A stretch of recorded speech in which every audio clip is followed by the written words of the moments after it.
Every time we see a giant ship sailing across the ocean, we admire its size. But have we ever wondered how can a giant steel ship weighing thousands of tons float while a tiny iron nail sinks instantly? Today, I'm Bhavyangi, a student of grade 3 of Francis School. I'm going to uncover the science behind this fascinating mystery through a simple experiment based on Archimedes' principle.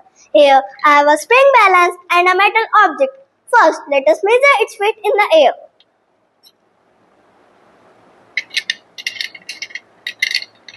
It weighs 100 grams. Now, I will slowly immerse the same object into water. Look carefully, the reading has decreased. Has the object really become lighter?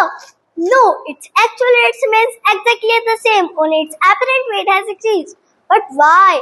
The great Greek scientist Archimedes was asked by the king to find whether a royal crown made of pure gold without damaging it.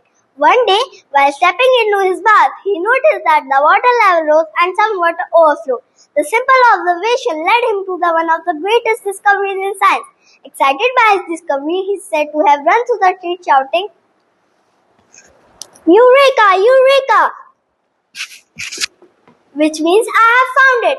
Archimedes stated that whenever an object is partially or completely immersed in a fluid, it experiences an upward force equal to the weight of the fluid displaced by it. This upward force is called a buoyant force. Because of this upward force, the spring balance supported less weight. This is why the reading has decreased. Now let us see another interesting observation. Here I have this iron nail. The iron nail sinks immediately. That's exactly what we expect. Now look at the steel bug.